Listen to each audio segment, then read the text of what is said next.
Bonjour, bienvenue à tous pour ce premier live proposé par Nouvelle Donne, Parlons AMF, donc qui sera le live mensuel de Nouvelle Donne. Ce live va donc vous être proposé tous les mois et l'idée ici, c'est d'aborder une notion importante à maîtriser par les candidats à l'examen AMF. On sait que l'AMF peut poser parfois un certain nombre de problèmes, et Nouvelle Donne est là pour vous aider à les résoudre. Donc aujourd'hui, on va parler plus spécifiquement de la régulation, régulation française, donc avec l'ensemble des instances réglementaires que vous connaissez sans doute déjà un peu. On regardera également la régulation au niveau européen et puis ensuite les organisations internationales qui sont aussi là pour réguler l'activité. Alors, il y a un programme qui est tout à fait défini pour ce live. Et donc, ce live, ça va être en 2 temps. Donc, le principe, c'est qu'une live, il y aura une notion approfondie. Donc, ce mois-ci, pardon, c'est la régulation. Et donc, on va passer par une phase explicative. Donc, c'est moi qui vais vous expliquer tout ça. Et puis, on validera un certain nombre de notions vues ensemble par une série de questions. Donc, vous pourrez soit utiliser le chat, donc la bulle conversationnelle, ou bien la bulle questions-réponses pour poser toutes vos questions. Donc, n'hésitez pas. Et puis, dans un deuxième temps, une fois qu'on aura donc vu la notion du mois, à savoir la régulation, je serai là aussi disponible pour répondre à l'ensemble de vos questions. Et puis, au cas où, je vous ai préparé une petite série de questions variées si jamais vous aviez besoin d'un peu d'aide. Donc, moi, je m'appelle Brigitte. Et donc, je suis ravie de passer cette heure en votre compagnie pour vous aider à mieux comprendre. Et l'idée, c'est bien de tout comprendre. Alors, on va démarrer tout de suite avec l'architecture de la régulation française. Alors, moi, ça fait un petit peu peur quand on voit le slide comme ça, mais vous allez voir qu'avec un peu d'explication, ça va être beaucoup plus clair. Alors, vous avez, dans ce qu'on appelle l'architecture de la régulation française, tout en haut, le ministère de l'économie et des finances, qui est donc pour le système financier, on va dire l'autorité de tutelle. Alors ce ministère, il a le pouvoir législatif dans le sens où c'est lui qui va évidemment transmettre des textes qui ensuite évidemment vont être votés par le Parlement. On a beaucoup parlé ces derniers temps de la loi budgétaire, la loi de finances. Donc en fait, la loi de finances, elle vient du gouvernement par le biais du ministère de l'économie et des finances. Et c'est donc le ministère qui soumet ce texte au Parlement pour vote. À côté de ce ministère, qui est donc l'autorité de tutelle, vous avez 2 comités consultatifs. Alors, vous avez dû remarquer que dans l'AMF, il y a beaucoup d'acronymes qui peuvent parfois poser problème. Et donc, ces 2 comités consultatifs, avant qu'on les regarde un petit peu en détail, je voudrais que vous compreniez ou que vous visualisiez surtout bien la position qu'ils ont. C'est-à-dire qu'ils sont à côté du ministère de l'économie, c'est-à-dire à côté de cette autorité de tutelle. Parce qu'en fait, ce qu'il faut comprendre, c'est qu'au ministère de l'économie, il y a tout un tas de fonctionnaires parfaitement capables, évidemment, mais qui ne sont pas par définition des professionnels de terrain. C'est normal puisqu'ils sont fonctionnaires au ministère de l'économie. Et donc, ces 2 comités, qu'on appelle des comités consultatifs, sont positionnés à côté du ministère pour, en fait, éclairer les décisions prises ici par le ministère. Alors, le premier, qui s'appelle le CCSF, Comité consultatif du secteur financier, lui, et le second, qui s'appelle le CCLRF, Comité consultatif de la législation et de la réglementation financière. Alors, dans tous les cas, vous voyez que dans leur intitulé à ces 2 comités, ce sont des comités consultatifs. Donc, par définition, un comité consultatif, ça émet des avis ou ça émet des recommandations. Alors, pour le premier, ils ont quand même tout à fait leur terrain de jeu spécifique. Pour le CCSF, lui, vous voyez qu'il rédige des avis ou des recommandations dans le domaine des relations entre les établissements financiers et leur clientèle. Pour le deuxième, qui est le CCLRF, lui, il donne un avis sur des projets de texte qu'on appelle normatifs dans le secteur de la banque et de l'assurance. Les professionnels de terrain, donc, qui composent ces 2 comités consultatifs, alors, ils sont participants à ces comités de façon bénévole, ils ne sont pas rémunérés. Et encore une fois, il faut bien garder en tête, et je remets le slide correspondant, leur positionnement, c'est-à-dire à côté du ministère, pour, encore une fois, apporter aux fonctionnaires leur expérience de terrain, ce que n'ont pas forcément les fonctionnaires du ministère. Ensuite, vous avez le Haut Conseil de stabilité financière. Alors, vous avez dû tous entendre parler à un moment donné de la crise financière de 2008, qui a eu beaucoup d'impact sur le fonctionnement, on va dire, des systèmes financiers au niveau mondial. Et la crise de 2008, ce qu'il faut savoir, c'est l'identification, au moment de cette crise, d'une notion très importante qui s'appelle le risque systémique. Le risque systémique, c'est un effet, on pourrait appeler ça d'effet boule de neige, c'est-à-dire que un risque systémique, c'est le fait qu'un événement qui peut être un événement individualisé, comme par exemple la faillite d'un établissement bancaire, va avoir par un phénomène de ricochet ou d'effet boule de neige des conséquences sur l'ensemble du système. Alors, vous avez sûrement entendu parler de la faillite de Lehman Brothers aux États-Unis en 2008. Alors, Lehman Brothers, c'est une banque d'affaires, c'est-à-dire pas de déposants particuliers qui avaient des comptes. Donc, c'est une banque d'affaires basée aux États-Unis. On pourrait se demander en quoi ça nous concerne vraiment. Mais en fait, ça nous concerne vraiment parce que désormais, évidemment, tout ça est tellement interconnecté que quand un événement comme ça a lieu, par ce phénomène de ricochet, ça va avoir de l'impact sur l'ensemble du système. Et donc, en 2008, c'est vraiment la prise de conscience de ce phénomène de risque systémique. Et pourquoi est-ce que je vous explique ça? Parce que ce Haut Conseil de stabilité financière que vous voyez ici, il a été créé après la crise de 2008 pour justement identifier pour le système financier français quelles sont les possibilités de risque systémique. Donc, le Haut Conseil de stabilité financière, lui, il va surveiller directement le système financier français. Bien sûr, quand je parle du système financier, c'est tout ce qui participe au financement de l'économie. Et qui est-ce qui participe au financement de l'économie? Les banques, bien sûr, mais également les marchés financiers. Et donc, le rôle ici du Haut Conseil, c'est de s'assurer ou d'identifier les potentiels risques systémiques qui pourraient peser sur le système financier français. Ensuite, on a la Banque de France, qui est notre banque centrale nationale.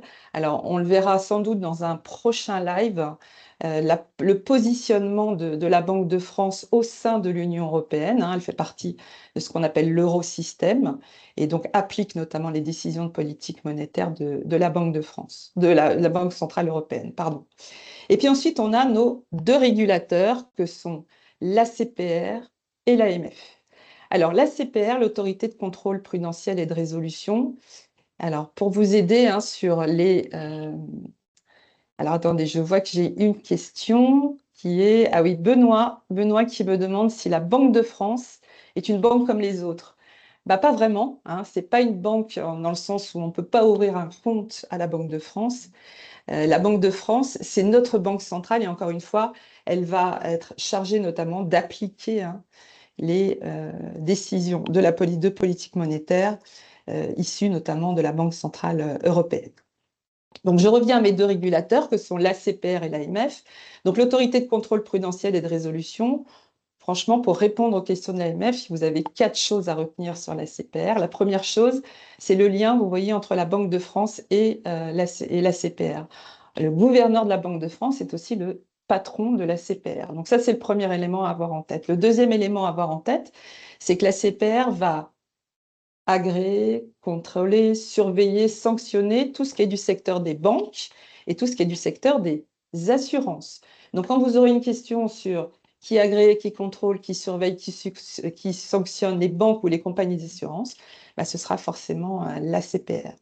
Troisième chose à retenir sur l'ACPR, l'ACPR, c'est ce qu'on appelle un opérateur de crise bancaire. C'est-à-dire que si une crise comme celle de 2008 devait se reproduire, c'est l'ACPR qui serait à la manœuvre. Alors là, encore une fois, on ne va pas le voir pendant ce live, mais ça fera sans doute l'objet d'un prochain live. Vous avez certainement entendu parler du Fonds de garantie des dépôts et de résolution, qui est ce fonds qui, là aussi, a été mis en place après la crise de 2008 et qui serait déclenché en cas de faillite d'un établissement bancaire. Et donc, si jamais cette situation devait se reproduire, donc ce fonds a été mis en place et donc indemnise les clients des établissements, c'est l'ACPR qui déclencherait le fonds. C'est pour ça qu'on parle de l'ACPR comme un opérateur de crise bancaire. Et enfin, quatrième et dernière chose à savoir sur l'ACPR, c'est que l'ACPR est là pour protéger les clients des établissements qui sont sous son contrôle, c'est-à-dire les clients des banques et les clients des compagnies d'assurance. Et concrètement, comment est-ce qu'elle fait l'ACPR pour les protéger? ben, elle s'assure de la bonne information, une information claire, exacte et non trompeuse, que cette bonne information soit délivrée aux clients des établissements sous son contrôle. Ça, c'est ces 4 choses sur la CPR. Sur l'AMF, l'autorité des marchés financiers, déjà, vous pouvez comprendre hein, que l'AMF, dans son intitulé, va s'occuper de tout ce qui est relatif aux marchés financiers, à savoir les marchés eux-mêmes, les intervenants sur ces marchés et les produits que l'on trouve et qui sont traités sur ces marchés. Deuxième chose, l'AMF, vous voyez que contrairement à la CPR, c'est une autorité publique indépendante.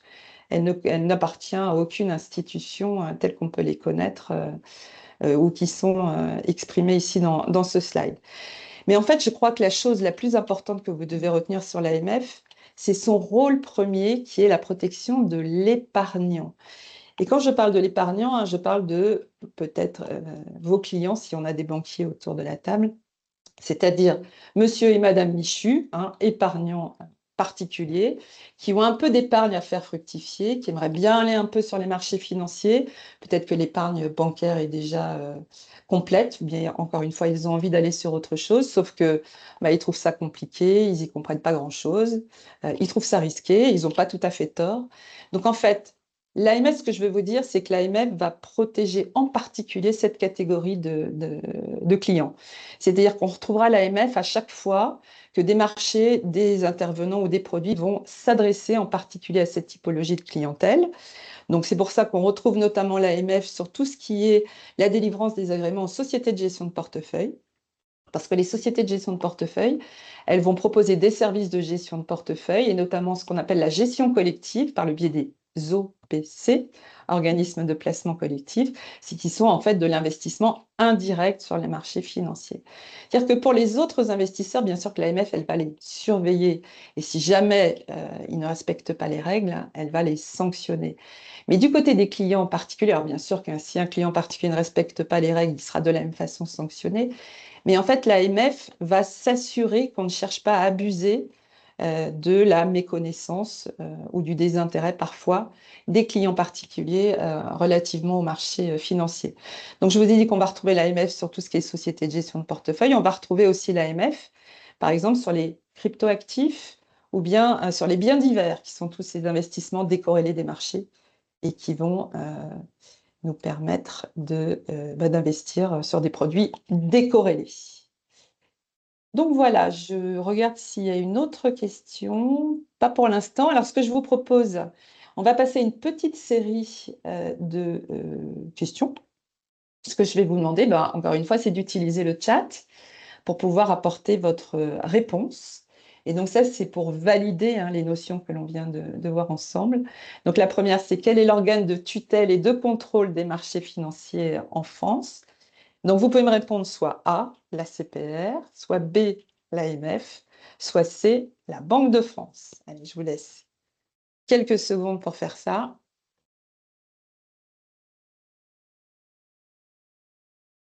Et je regarde effectivement.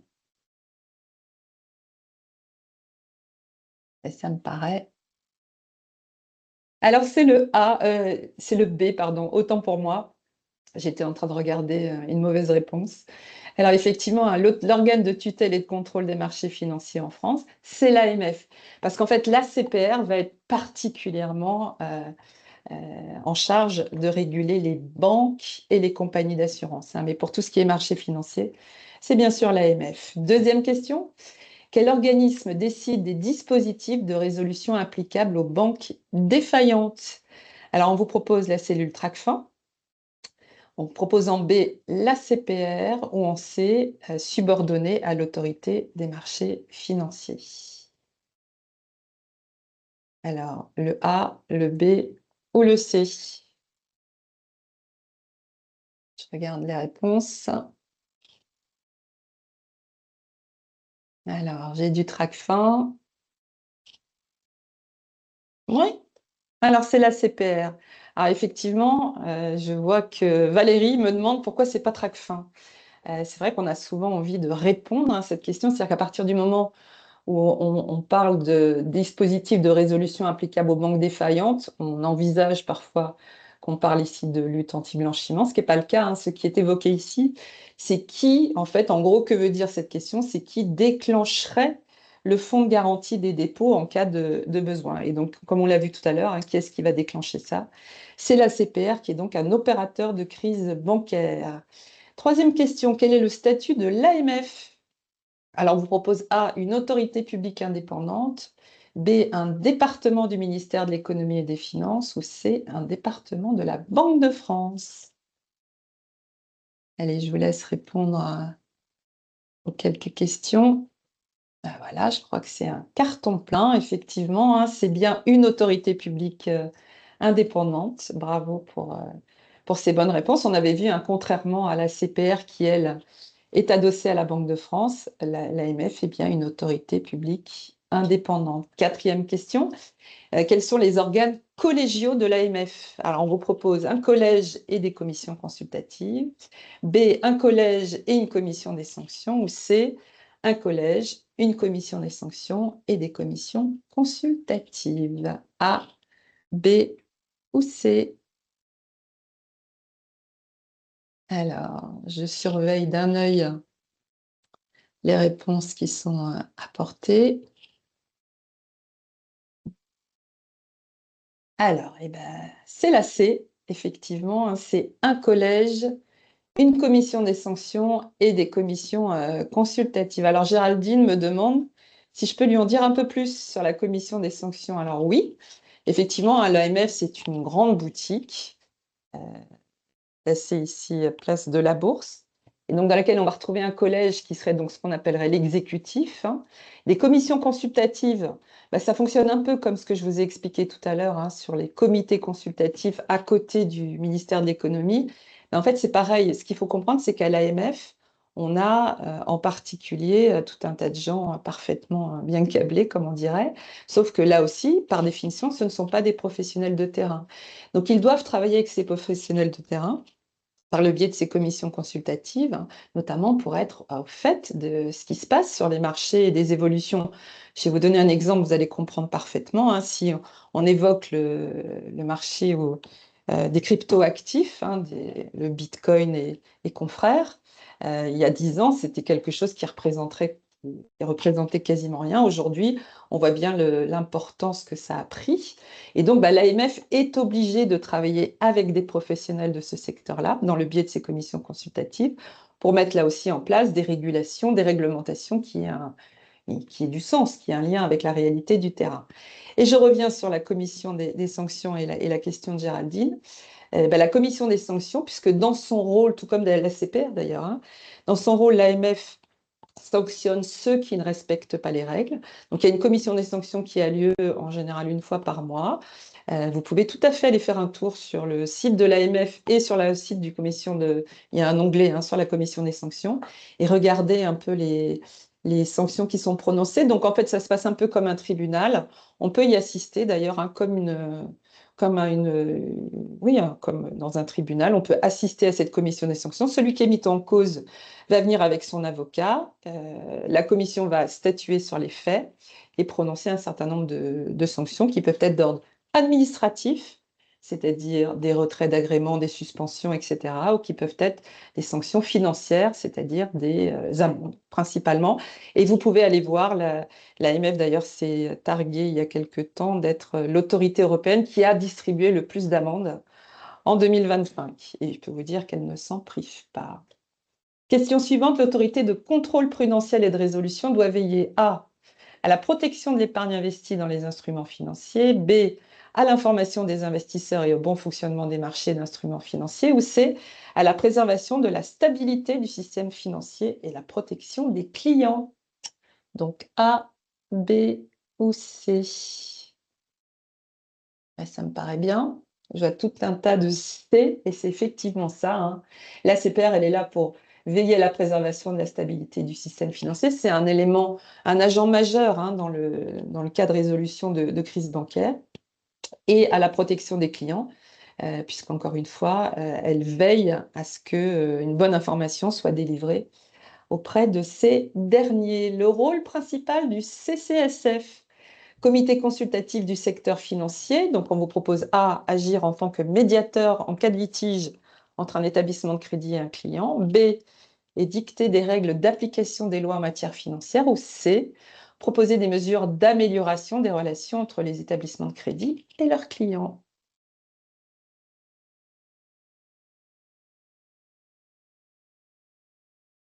Alors, je vois du C, du C, du C. Eh ben, parfait. Vous n'êtes pas tombé dans le piège, effectivement. Encore une fois, c'est l'un des deux comités qu'on a pu voir tout à l'heure. Et ce comité consultatif, bah, par définition, un comité consultatif, ça n'a pas de mission opérationnelle. Or, agir comme un médiateur ou édicter des règlements d'application, ça, ce sont des missions opérationnelles. Ce que fait un comité consultatif, bah, il propose, par exemple, des mesures d'amélioration. Et c'est tout à fait une bonne réponse. Alors voilà pour la première partie sur les instances de régulation. J'attends juste une petite minute de voir si vous avez des questions. A priori, non. Alors, eh ben, on va passer tout de suite aux instances de régulation européennes. Alors, les instances de régulation européennes, elles ont beaucoup évolué, là aussi, encore une fois, après la crise de 2008. Qui, comme je vous l'ai dit tout à l'heure, a eu un impact très important sur le fonctionnement des marchés, mais plutôt plus largement sur l'organisation des systèmes financiers. Et en fait, ce qu'il faut comprendre, c'est qu'en 2008, quand la crise financière a débarqué, notamment en Europe, on peut dire qu'on n'a rien vu arriver. On n'a rien vu arriver et en plus, chacun a fait dans son coin comme il a pu. Alors nous, à l'époque, c'était le président Sarkozy qui était donc président de la France.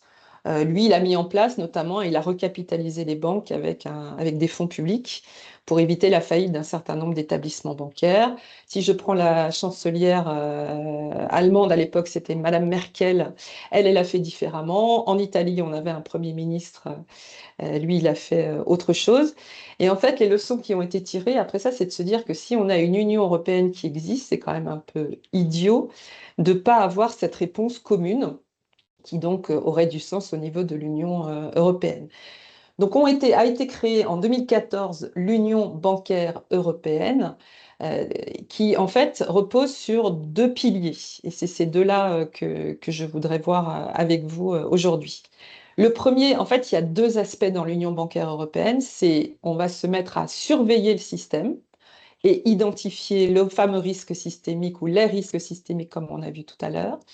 Et le deuxième pan, si vous voulez, de l'union bancaire, c'est la mise en place justement d'un système européen de garantie des dépôts. Alors pour la France, on l'a déjà évoqué, hein, il s'appelle le Fonds de garantie des dépôts, c'est-à-dire l'idée c'est si une crise devait à nouveau survenir, c'est d'avoir à disposition des outils. Parce que pourquoi est-ce que le président Sarkozy à l'époque a dû me remettre des fonds publics au capital d'un certain nombre de banques? C'est parce que ce fonds de garantie n'existait pas et qu'il faut bien avoir conscience qu'une banque qui fait faillite, bah, les clients de ces banques en fait perdent l'intégralité de leurs avoirs. Donc l'idée, donc il n'a pas voulu ça évidemment, c'est pour ça qu'il a sauvé, on peut dire, un certain nombre d'institutions. Donc, ce système européen des garanties des dépôts, qui est l'un des deux aspects de l'union bancaire, on ne va pas le voir pendant ce live, hein, encore une fois, ce sera sûrement l'objet d'un prochain live. Nous, on va s'intéresser en particulier au mécanisme de surveillance unique, qui est vraiment un pivot majeur de cette union bancaire européenne. Et en fait, cette supervision, elle s'organise, alors ça s'appelle le système européen de supervision financière, SESF. Et en fait, ce qu'il faut que vous compreniez, c'est qu'il s'organise à deux niveaux. On a premièrement une supervision qui est qualifiée de macro-prudentielle. Cette supervision macro-prudentielle, elle est assurée par le Comité européen du risque systémique, CERS, qui, comme vous pouvez le constater, dépend de la Banque centrale européenne. Alors actuellement, c'est Madame Lagarde hein, qui est la patronne de la Banque centrale européenne, et c'est donc aussi elle qui est la présidente ici du Comité européen du risque systémique. Et en fait, cette supervision qu'on appelle macro-prudentielle a pour objectif justement de surveiller les risques systémiques du système financier européen. Et comment est-ce qu'elle fait ou il fait concrètement ce comité pour assurer cette mission? Ben, en fait, le Comité européen du risque systémique, il va alors, identifier les risques systémiques et pour ce faire, il va surveiller directement les plus gros établissements bancaires européens.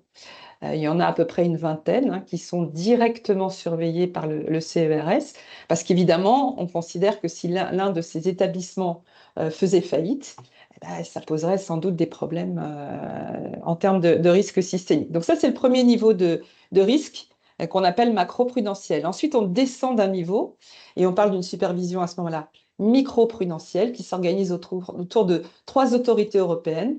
Une pour la banque, autorité bancaire européenne, qui, vous voyez, donc celle-là, en fait, cette institution européenne, bah, elle va surveiller les banques qui ne sont pas surveillées directement par le CERS, donc les plus petites, entre guillemets.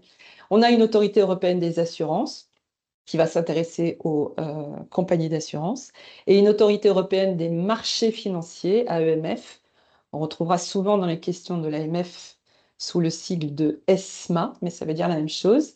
Et en fait, ces autorités européennes, pour pouvoir exercer leur mission, en fait, elles vont travailler pays par pays avec les autorités locales. Donc, comme on l'a vu tout à l'heure, qui est-ce qui s'occupe des banques et des assurances en France? Ben, c'est la CPR. Qui est-ce qui s'occupe des marchés financiers? C'est l'AMF, d'accord? Donc, ces autorités européennes, bah, elles vont faire ça avec l'ensemble des pays concernés ici par cette supervision. Là, on va aller valider ce qu'on vient de voir ensemble avec cette nouvelle série de questions, à savoir quel est l'objectif de l'Union bancaire européenne. Donc, on vous propose A, surveiller les établissements de crédit et les entreprises d'assurance européens. B, anticiper les risques de crise bancaire et mieux en traiter les conséquences si elles surviennent. Ou C, contrôler la politique budgétaire et les finances publiques des États européens. Donc A, B ou C. Alors, je vois un certain nombre de A. C'est pas tout à fait celle-là. La réponse, ça va être B, puisqu'effectivement, hein, comme je vous l'ai dit, en fait, pourquoi c'est pas le A? Parce que c'est trop restrictif. L'union bancaire, elle ne surveille pas que les établissements de crédit et les entreprises d'assurance, elle surveille aussi, par exemple, les marchés financiers. Donc, en fait, pourquoi est-ce que c'est la réponse B? Parce qu'en fait, ce sont les deux aspects que je vous ai décrits dans l'union bancaire, à savoir anticiper les risques de crise, donc on surveille le système, et deux, mieux en traiter les conséquences si elles surviennent, c'est-à-dire qu'on a déjà en place, effectivement, des outils à déclencher en cas de crise. C'est le cas du fonds de garantie que j'évoquais tout à l'heure. Géraldine, à nouveau, qui me demande, est-ce que l'union bancaire concerne tous les pays de l'Union européenne? Alors, c'est une très bonne question, parce qu'en fait, l'union bancaire européenne, ça concerne tous les pays de la zone euro. Alors, petit rappel si nécessaire, on est 27 pays au sein de l'Union européenne et on est 21 au sein de la zone euro, c'est-à-dire ceux qui ont adopté l'euro comme monnaie unique. Alors, le dernier qui est rentré, c'est la Bulgarie, hein, au 1er janvier 2026. On était 20 jusque-là, on est désormais 20, donc ça veut dire qu'il y en a 6, la Pologne, la Suède, qui sont membres de l'UE, mais qui ne font pas partie de la zone euro. Bah donc, cette union bancaire européenne, elle concerne de fait les pays de l'eurozone, donc les 21. Et pour les 6 qui manquent, ils ne sont pas de fait, là aussi, concernés par cette union bancaire, mais ils peuvent la rejoindre s'ils le souhaitent. Ce sera aussi l'objet d'une question. Quel est l'objectif principal du passeport européen? Alors, A, l'enregistrement centralisé des statuts des sociétés des prestataires de services d'investissement. B, la reconnaissance mutuelle des diplômes entre pays européens. Ou C, la libre prestation de services au sein de l'Union européenne. Donc le A, le B ou le C. Eh ben, c'est pas mal du tout. Je vois des très très bonnes réponses. C'est effectivement la réponse C. Alors ce passeport européen que je n'ai pas évoqué, mais c'est l'occasion de le faire ici. En fait, le passeport européen, c'est quelque chose qui, lorsqu'il est obtenu par un prestataire de services d'investissement français, une banque, une société de gestion de portefeuille, lorsqu'elle a obtenu son passeport européen, donc ça veut dire par exemple si je prends le cas d'une société de gestion de portefeuille qui est agréée par l'AMF, donc elle est agréée, elle a son agrément, elle demande en plus son passeport européen, ça lui permet d'aller commercialiser ses produits dans tous les autres pays de l'Union européenne sans avoir à repasser par les autorités locales. Donc en fait, en gros, je passe d'un potentiel de 66 millions de consommateurs en France à 450 millions au sein de l'Union européenne, donc c'est pas tout à fait négligeable, encore une fois, en n'ayant plus toutes ces problématiques administratives de reconnaissance dans les pays en question.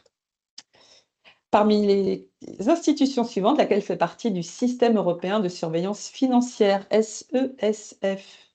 A, la Fédération bancaire européenne, B, la Banque centrale européenne ou C, l'AEMF, l'Autorité européenne des marchés financiers.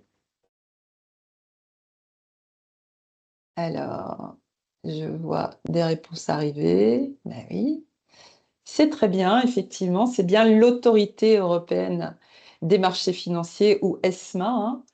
Je vous l'ai encadré ici, elle est à droite. Donc, c'est l'une de ces 3 autorités européennes qu'on a croisées tout à l'heure et celle-là s'occupe en particulier des marchés financiers. Quelle est la caractéristique principale du passeport européen qu'on a évoqué tout à l'heure, hein, pour un prestataire de services d'investissement? Donc, on vous propose A, le PSI peut étendre ses activités à tous les pays membres de l'UE sur la base de l'agrément obtenu dans son pays d'origine. B, le PSI peut étendre ses activités à tous les pays d'Europe sur la base de l'agrément obtenu dans son pays d'origine. Ou C, le prestataire de services d'investissement peut étendre ses activités à tous les pays membres de l'UE sur la base de l'agrément obtenu dans n'importe quel pays. A, B ou C? Alors, j'ai du A, j'ai du C.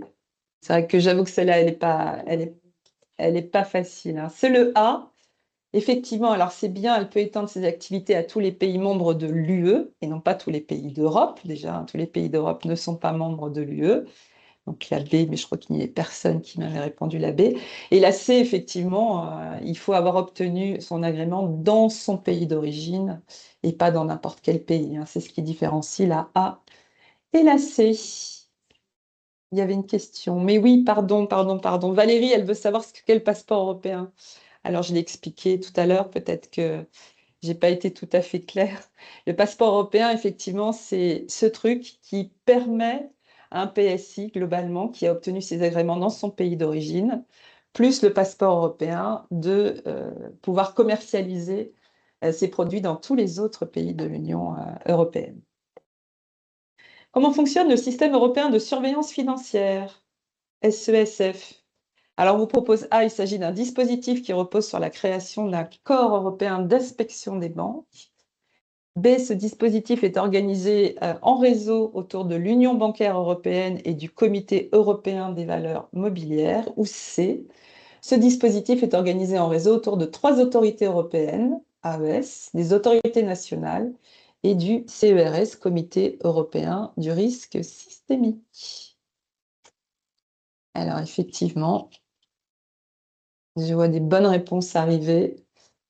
C'est tout à fait ça, c'est effectivement, hein, et je vous le remets là, on a donc bien les autorités nationales tout en bas, les autorités européennes au milieu, hein, qui ont donc été créées, une pour la banque, une pour les assurances et une pour les marchés financiers, et puis enfin le CERS, qui est donc ce comité qui assure la surveillance qu'on appelle macro-prudentielle. Et puis je crois que ça va être la dernière pour cette partie-là.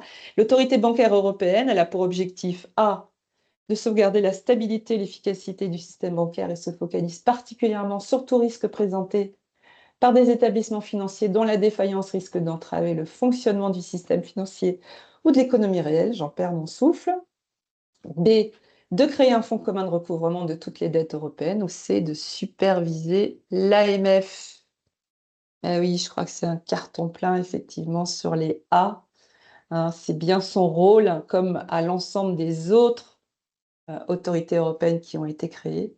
C'est effectivement, hein, de surveiller la stabilité, l'efficacité, pour le coup ici, du système bancaire. Allez, dernière partie, hein, de notre première partie de ce live. C'est sur les organisations internationales. Alors ici, on va voir rapidement, hein, alors il y a un certain nombre de questions, effectivement, dans l'AMF. La première que vous pourriez croiser, c'est sur le Fonds monétaire international. En fait, ce qu'il faut avoir comme idée quand même, c'est que c'est l'ensemble de ces organisations, elles sont là globalement pour surveiller le système, faire en sorte que tout ça fonctionne le mieux possible. Mais elles ont quand même des spécificités. Pour le Fonds monétaire, donc lui, il a été créé par les accords de Bretton Woods. Et lui, son rôle, hein, c'est de veiller à la stabilité financière et faciliter le commerce international. Le Conseil de stabilité financière, donc vous voyez que Là aussi, c'est une organisation qui surveille le système financier au niveau mondial. Donc lui, hein, ce Conseil de stabilité financière, cherche à identifier là où on rencontre des problèmes, hein, là où les vulnérabilités du système financier. Et l'idée, hein, c'est de mettre en place, de proposer des mesures pour remédier à ces vulnérabilités et renforcer la solidité du système. Mais il élabore aussi des recommandations de bonne conduite, toujours avec pour objectif d'assurer la stabilité financière. Le comité de Bâle, dont vous avez certainement déjà entendu parler, hein, vous voyez que lui aussi, son rôle, c'est de renforcer la solidité du système. On parle à ce moment-là d'efficacité du contrôle prudentiel, c'est-à-dire que le comité de Bâle, il va avoir notamment des exigences de fonds propres à mettre en place par les banques, hein, qui ont des niveaux de fonds propres relativement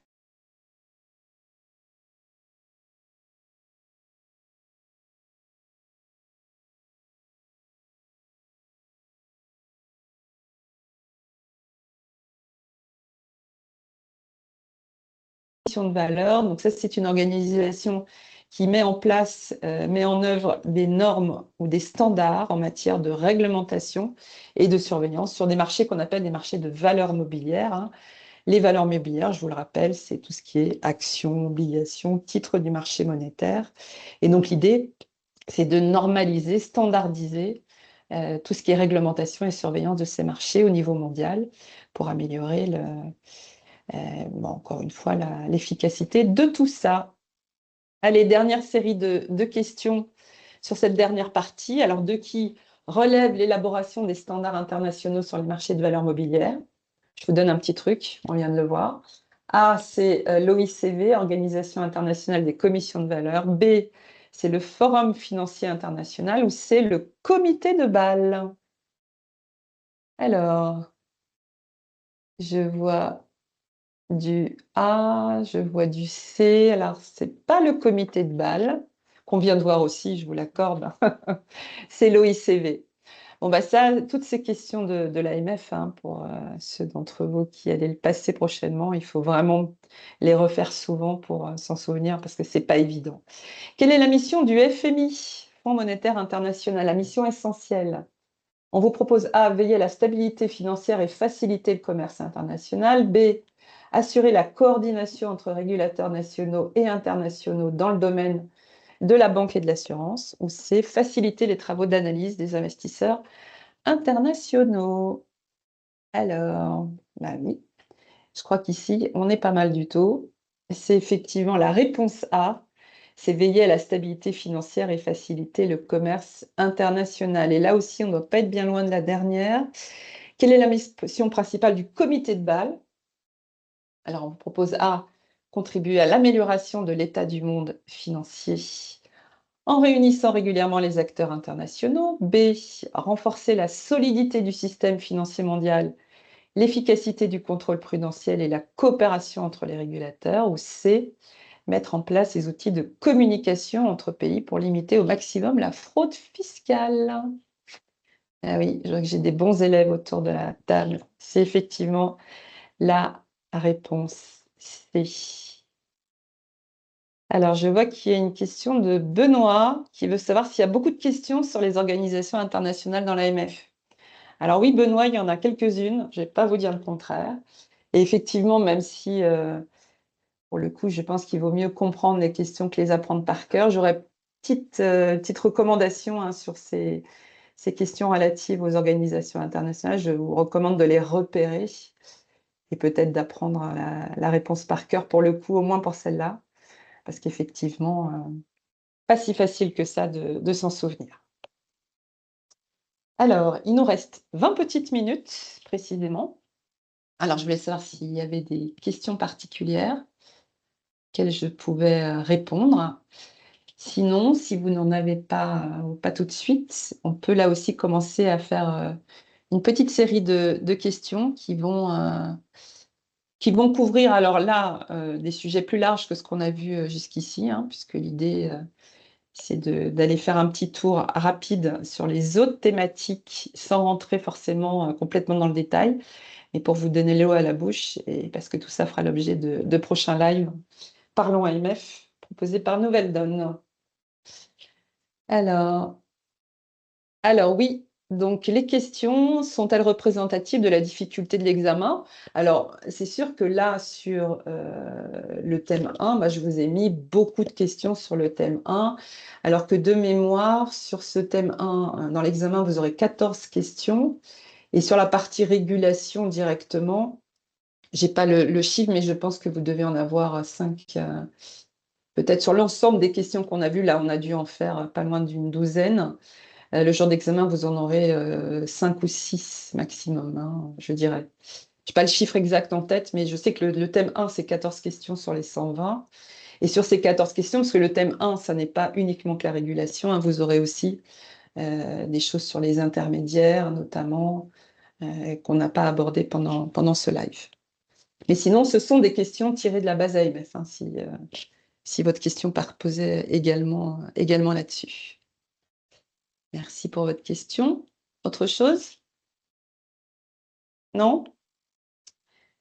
Alors, bah, pour finir ensemble, hein, si vous voulez bien, eh ben, on va s'intéresser à ces questions qui s'affichent à votre écran. Alors, la première, c'est s'agissant des entreprises d'assurance, quelle affirmation est exacte?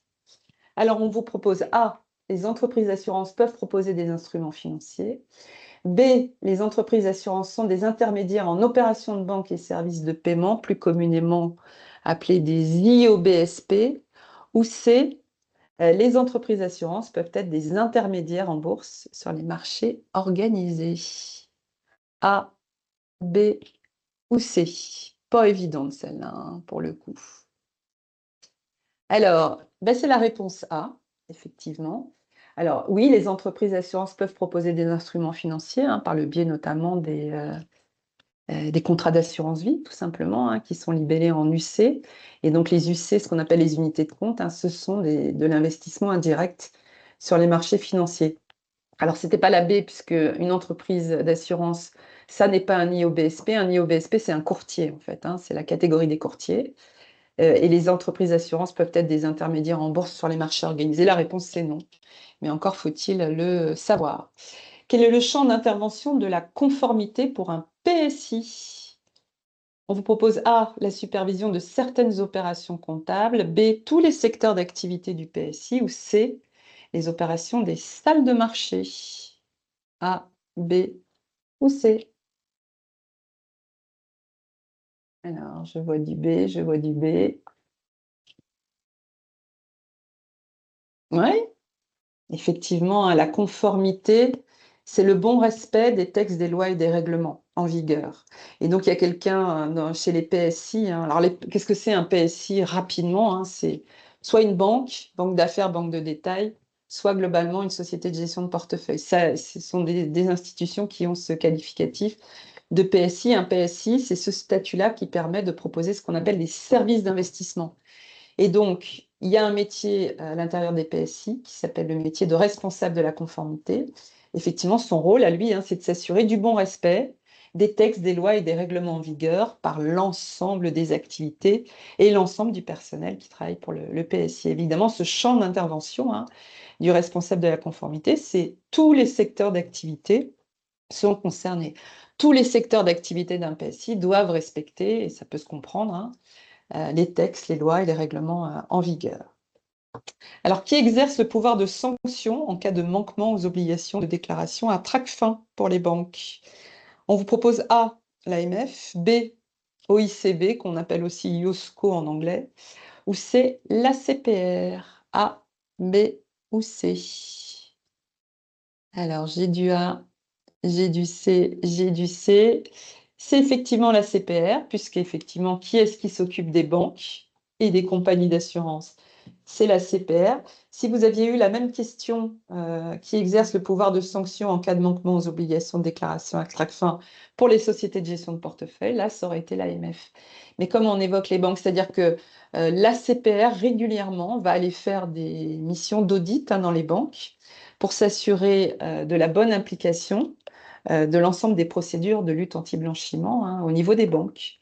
Et si les banques ne passent pas les audits, hein, elles ont non seulement l'obligation de se mettre en conformité, et elles prennent aussi un paquet d'amendes que la CPR distribue également. Le 4, Quel objectif poursuit notamment la réglementation abus de marché? Donc, on vous propose A, assurer la liquidité des marchés, B, préserver la volatilité des marchés, ou C, assurer l'intégrité des marchés. A, B ou C. Bon, c'est très bien tout ça. C'est effectivement assurer l'intégrité d'un marché. En fait, on considère que pour qu'un marché fonctionne correctement, il doit être intègre. Et l'intégrité d'un marché, ça va passer par le fait que personne ne cherche soit à le manipuler, alors en utilisant des techniques de manipulation de marché, soit par exemple en diffusant de fausses informations, soit en faisant des opérations en détenant soi-même, par exemple, ce qu'on appelle une information privilégiée. Quand on fait une opération en détenant une information privilégiée, on commet ce qu'on appelle un délit d'initié. Ça veut dire que moi, j'ai une information que les autres ne peuvent pas avoir. Or, on considère que pour que le marché fonctionne, il doit être intègre et donc notamment tout le monde doit pouvoir posséder, disposer plutôt de la même information au même moment. Personne ne doit chercher à le manipuler en utilisant des techniques de manipulation ou en diffusant des fausses informations. Donc c'est bien ça, c'est ce qu'on appelle l'intégrité des marchés. Le DIC, peut-être vous en avez déjà entendu parler, est-ce que c'est le document d'information pour le conseil, le document d'information clé ou le document international du conseiller? A, B ou C? Alors je vois du B, ben, ça me paraît très bien tout ça. C'est effectivement du B, hein, c'est le document d'information clé.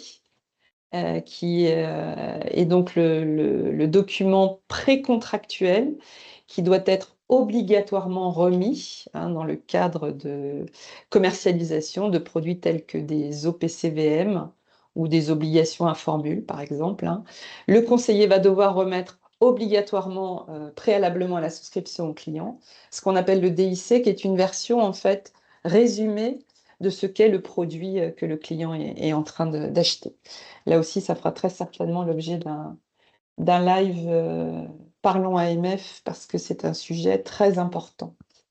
La 6, la classification des clients au regard de la directive MIF. On vous propose A, est obligatoire et communiqué aux clients.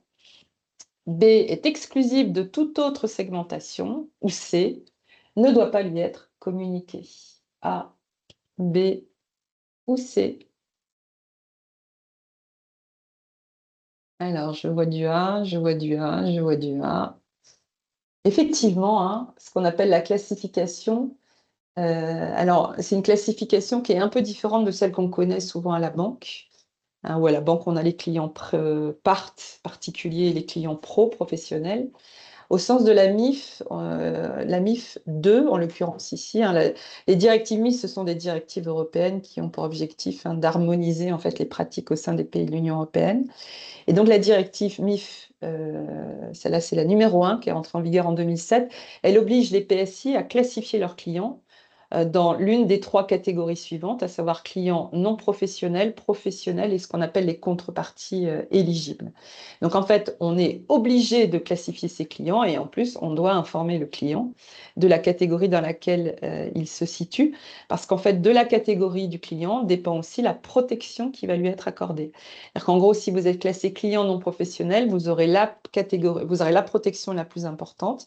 Si vous êtes classé dans ce qu'on appelle la contrepartie éligible, bah, ça sera la catégorie la moins protégée en l'occurrence. Donc c'est très important de savoir dans quelle catégorie on est. Le 7, qu'est-ce qu'une action? Alors, A, c'est un titre de créance du porteur sur l'entreprise émettrice. B, c'est un titre représentatif d'une partie du capital social de l'entreprise émettrice. Ou C, c'est un titre qui confère la qualité de créancier à son détenteur. A, B ou C? Eh bien oui, c'est effectivement la réponse B. Hein, une action, c'est un titre de capital.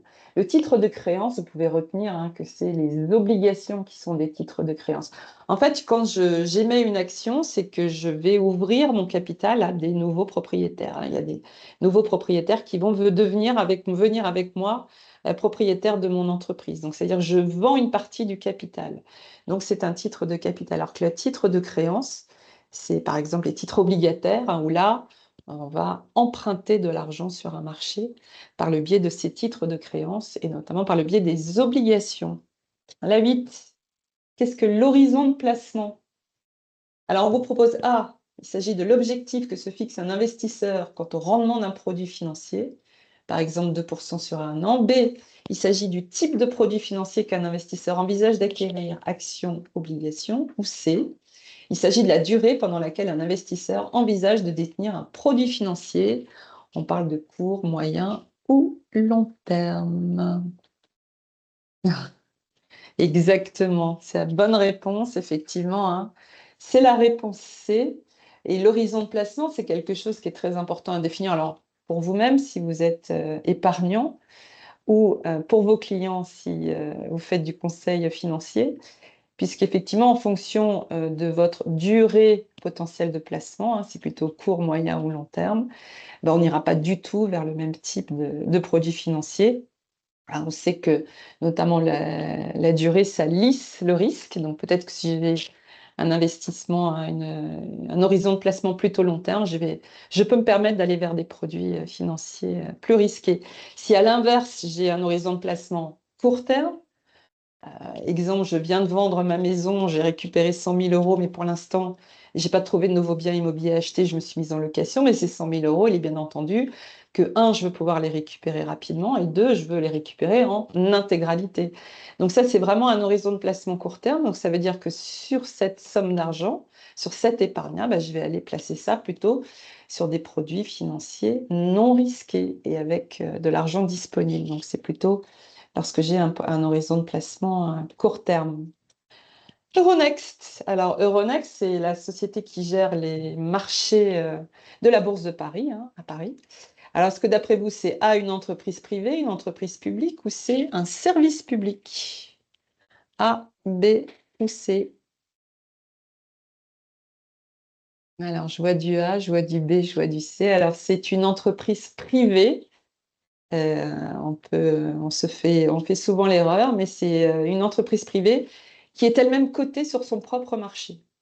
Vous pouvez acheter et vendre des actions d'Euronext. Et pour la petite histoire également, hein, Euronext, c'est la dernière entreprise qui est rentrée dans le CAC 40. Donc le CAC 40, c'est les 40 plus grosses capitalisations boursières cotées à Paris. Et donc il n'y a que vraiment 40 entreprises. Et donc quand il y a une entreprise dont la capitalisation boursière, qui est la valeur de marché, hein, n'est plus suffisante, elle sort du CAC. Tous les 6 mois, il y a un conseil scientifique qui se réunit. Et donc, on fait rentrer une nouvelle entreprise qui a une capitalisation boursière supérieure. Et donc, la dernière qui est rentrée hein, dans le CAC 40, c'est Euronext. Alors, j'ai plus en tête qui est sorti en l'occurrence, mais c'est Euronext qui est la dernière entreprise. Et donc, ce sont forcément des entreprises privées qui composent le CAC 40. Le thème 10, si une fois passées les phases de négociation de compensation, intervient la phase de A, livraison, inscription, B, virement, livraison ou C, règlement, livraison. A, B ou C. Ouais, je vois des bonnes réponses qui apparaissent. Effectivement, je vois aussi des points d'interrogation. Qu'est-ce que c'est que cette affaire? Ben, en fait, sur un marché, il y a plusieurs étapes. Et donc, on a la première étape qui est l'étape de négociation. Ça veut dire qu'on traite sur le marché, on achète ou on vend. Ça, c'est aujourd'hui, en J. Demain, si on est sur un marché réglementé, interviendra une phase qui s'appelle la phase de compensation.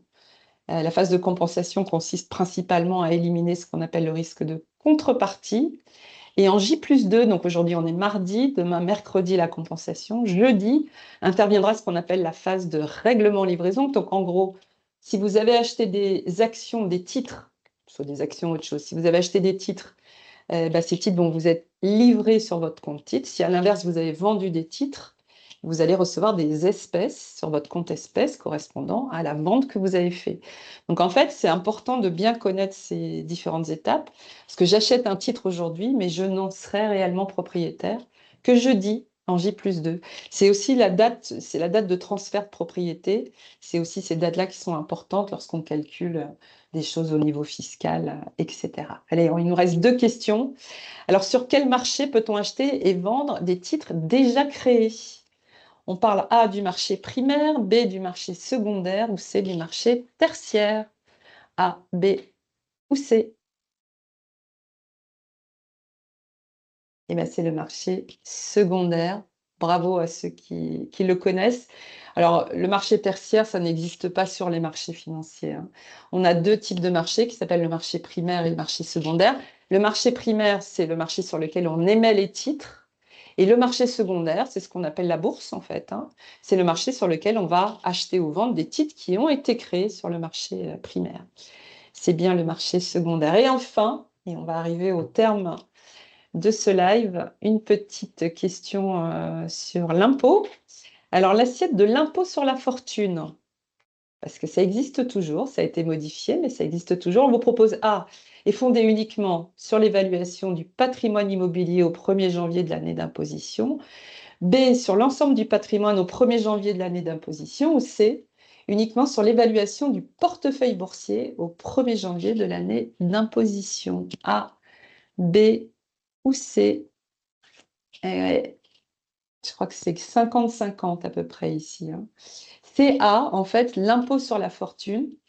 C'est le président Macron, hein, qui a mis ça en place lorsqu'il est arrivé en 2017. C'est-à-dire qu'il a exclu de l'impôt sur la fortune les valeurs mobilières. Donc, c'est-à-dire qu'aujourd'hui, si vous êtes soumis à l'impôt sur la fortune, cet impôt n'est plus que calculé sur votre patrimoine immobilier. Il y avait une logique derrière ça, c'est de dire que votre immobilier, vous ne pouvez pas le déménager.